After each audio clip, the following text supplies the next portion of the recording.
హోషేయ గ్రంథము 10వ అధ్యాయం అండి, మొదటి వచనము. ఇశ్రాయేలు విస్తారముగా వ్యాపించిన ద్రాక్ష చెట్టుతో సమానము. వారు ఫలము ఫలించిరి. ఫలము ఫలించిన కొలది వారు బలిపీఠములను మరి విశేషముగా చేయుచూ వచ్చిరి. తమ భూమి ఫలవంతమైనది అయిన కొలది వారు తమ దేవతా స్తంభములను మరి విశేషముగా చేసిరి. 2వ వచనమండి. వారి మనసు కపటమైనది గనుక వారు త్వరలోనే తమ అపరాధమునకు శిక్ష నొందుదురు. యెహోవా వారి బలిపీఠములను తుత్తునీయులుగా చేయును. వారు ప్రతిష్ఠించిన దేవతాస్తంభములను పాడు చేయును. 3వ వచనమండి. రాజు మనకు లేడు, మనము యెహోవాకు భయపడము, రాజు మనకేమీ చేయును అని వారిప్పుడు చెప్పుదురు. 4వ వచనమండి. అబద్ధ ప్రమాణములు చేయుదురు, సందులు చేయుదురు, వట్టి మాటలు పలుకుదురు. అందువలన భూమి చాళ్లలో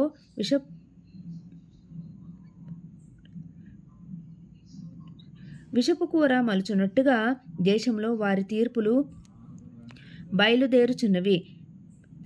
బెతావేన్లోనున్న దూడ విషయమై షోమ్రోను నివాసులు భయపడుదురు. దాని ప్రభావము పోయినని ప్రజలను సంతోషించుచుండిన దాని అర్చకులు దుఃఖింతురు.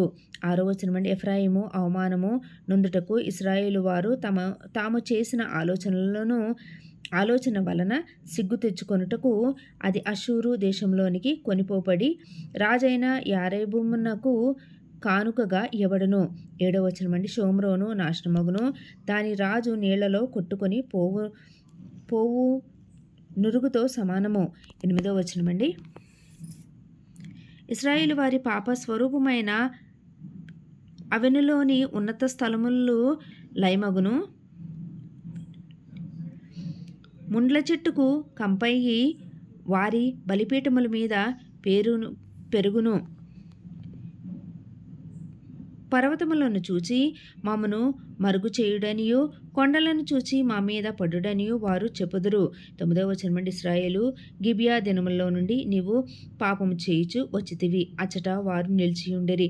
దుర్మార్గుల మీద జరిగిన యుద్ధము గిబియాలో వారి మీదకి రాగా నా ఇష్ట ప్రకారము నేను వారిని శిక్షింతును. వారు చేసిన 2 దోషక్రియలకు నేను వారిని బంధింపగా అన్యజనులు కూడి వారి మీదికి వత్తురు. ఎఫ్రాయిము నూర్పునందు అభ్యాసము గలదై కంకులను త్రొకగోరు పెయ్యవలే ఉన్నది. అయితే దాని ఉన్నవి మెడకు నేను కాడి కట్టుదును. ఎఫ్రాయిమీ చేత దున్నించుటకు నేనొకని నియమింతును. యూదా భూమిని దున్నును, యాకోబు దానిని చదును చేసుకొనును. నీతి ఫలించినట్లు మీరు విత్తనము వేయుడి, ప్రేమయను కోత మీరు కోయుడి.